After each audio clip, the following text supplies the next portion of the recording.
come here several years ago for a vacation, but then the nature of the travelling world of Formula One meant I had to cancel. So it's taken me quite a long time to eventually get here. Unfortunately, it's a short trip, but I'm sure this will just be a taster of things to come. I've had a great welcome. I know this is a slightly unusual way to arrive in a country, but you know, we arrived I think at 4:30 in the morning into the airport, and you know, I said to my wife actually, there's a sort of quiet calm. It was very busy at the airport, but everyone seemed very sort of, you know, controlled and polite and nice, and that's continued all the way through coming here. So I was a little disappointed, I have to say, to open the curtains this morning and see something that I grew up with in Scotland, which is rain.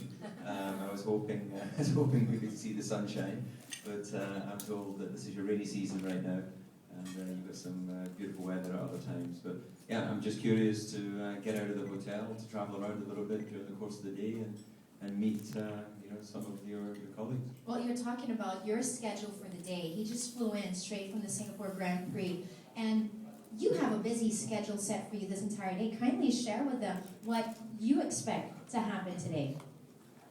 Well, obviously today's all about you know, TW Steel. They've got the first bespoke boutique here, which is very exciting. It's a very young company. As you see from the information, it was formed 6 years ago. And the thing that really appeals to me about the company is that it moves quickly in its design. It reacts quickly to the marketplace, and it creates. And that's exactly what I was used to in Formula One as a driver. It's exactly what I'm used to today.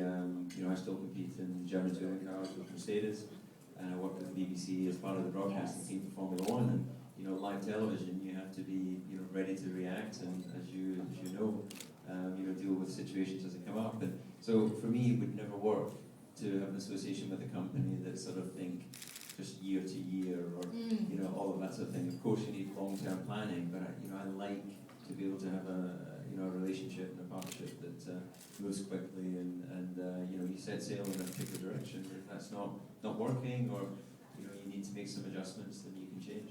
Well, speaking of moving quickly, we'll be moving from here and later on to the podium, where you get to meet some of your Filipino fans. You get to interact with them, and then later on tonight also, we'll be back here at the resort's world area for the opening of the Dome. So that's very exciting, a really packed schedule for you. But I just want to take it back a little bit. Let's downgrade a little bit, and let's talk about how you got started in race car driving. Kindly share with us how you actually got into that kind of sport. Well, I started in karting, which is the same way that I would say 99% of the current Formula One drivers. I was 11 years old when I started racing. Nowadays you can start when you're 8 years old. And you know, to be a good driver, to be a fast driver, you don't need to have done karting. You know, there may be someone in here who actually is as quick as Sebastian Vettel, who's never raced, but you know, you need the racecraft to be able to compete at that level, and that's what karting really enables you to develop.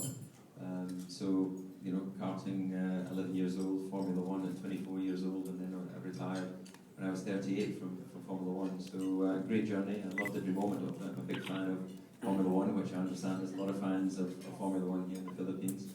So we can all share that passion together. So you basically touched up already on some of the discipline that's actually needed, and the foundations of which can be found in karting, which is why you became one of the more successful ones in the 15 seasons that you've been doing F1 racing. Now, I just want to ask, what are your tips or even inspirational messages that you can share to Filipino race car drivers? Well, you have to get out on track and develop your skills, and it's one thing to think you're the fastest, but it's another thing to go out there and prove that you know, by competition. And it's not just about driving one quick lap. You need to be able to do it consistently. And if you look at, for instance, our current world champion, and the chap that's going to win the world championship again, Sebastian Vettel, he just delivers lap after lap after lap. So it's that concentration and focus and commitment. And when you think you're giving everything in terms of your preparation, then think again. You know, you can always give a little bit more.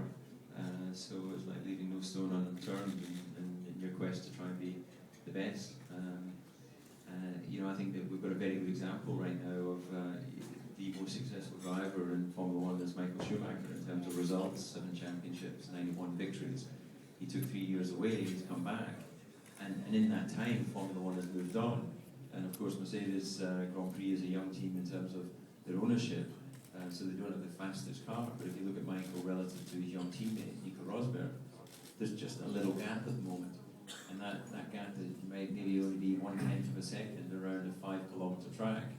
But, you know, time never lies. You know, that's what's dictating the winners in competition. So, you know, nothing stands still in this business. And, you know, I think that's why, again, coming back to what I said about TW Steel, they're not standing still. There's so many different ranges already and products, and it's constantly being evolved and you know, redefining in the marketplace.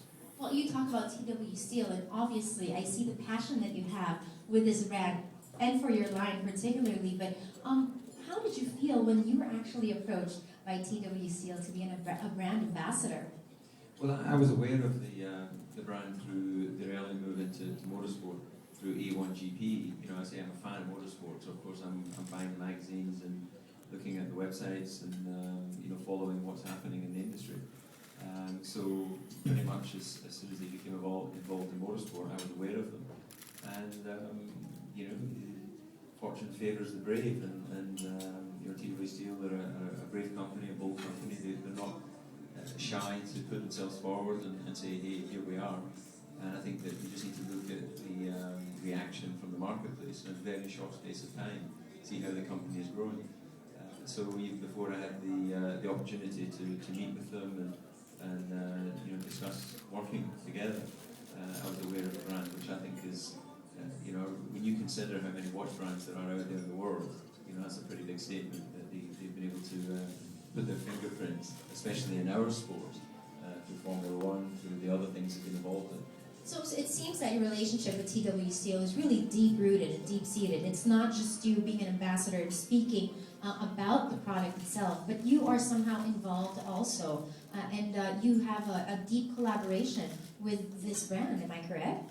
Yeah, absolutely. You know, I'm not a master watchmaker, so I'm not doing the designs of the internals, but I'm certainly keen to explore further the range and how we can you know, develop that and change. And inevitably in life, your tastes, you know, they evolve. And so that's, as I said earlier, one of the things that really appeals to this company is it can move quickly. And when you're involved in an industry like Formula One, that's exactly what you have to do. You know, I just wanted to introduce you, David, if you would let me. Mr. Stuart Morrison, why don't you join me up here on stage, Stuart? Why don't we give our another guest a big round of applause? Thank you so much. You can actually take the seat over here because I'm just going to let you answer a few questions for me. You know, I'd love to ask David this, but maybe it'd be better if it came from you. What do you think makes David the epitome of the TW Steel man? Well, I think ultimately, from a TW Steel perspective, what David really brings to the brand is obviously global recognition. I mean, driving in Formula One for 15 seasons, and Formula One's one of the biggest watch sports in the world. It's a case of, you know, David is known everywhere you go, and, you know, as we're seeing here today as well. So we wanted to be associated with ambassadors who are not only distinctive and obviously very successful, which David is, but also somebody who can really help accelerate the brand exposure as well, because as David said, we're only 6 years old, but you know, we got into Formula One because we knew it would offer us a fantastic global marketing platform, and to the side of that, all the ambassadors we work with are well-known people. They're very successful, but they're bold. They can dare to be a little bit different as well. It's a case of we don't have an interest in just signing ambassadors who want to pick up a paycheck and that's it. We want to work with people primarily that are fun to work with, which obviously David is very much, and really get the brand. That's the most important thing. You know, our owner of our company is a 28-year-old Dutch entrepreneur. So it's a case of, you know, he was a DJ, he's now running a very successful global watch brand, he has another entertainment company, so you know, we're fun, we're engaging, and so for us it's important that we have ambassadors who can kind of get that and buy into it, and David obviously has. He's been to a few parties that we've hosted as well, in Monaco and in Holland, and you know, I think it's safe to say he got into the big time during those events as well, so that's what it's about. But primarily with David, it's a natural association. He's a very successful driver, Formula One driver, still very active. Obviously he's competing in the DTM series, so even that is good for our German distribution. So it really is a wide platform that he offers, but primarily it's down to the fact that, you know, he brings to our brand a lot of credibility, and for us, and with the introduction of his watch, it's a case of we have a very good partnership.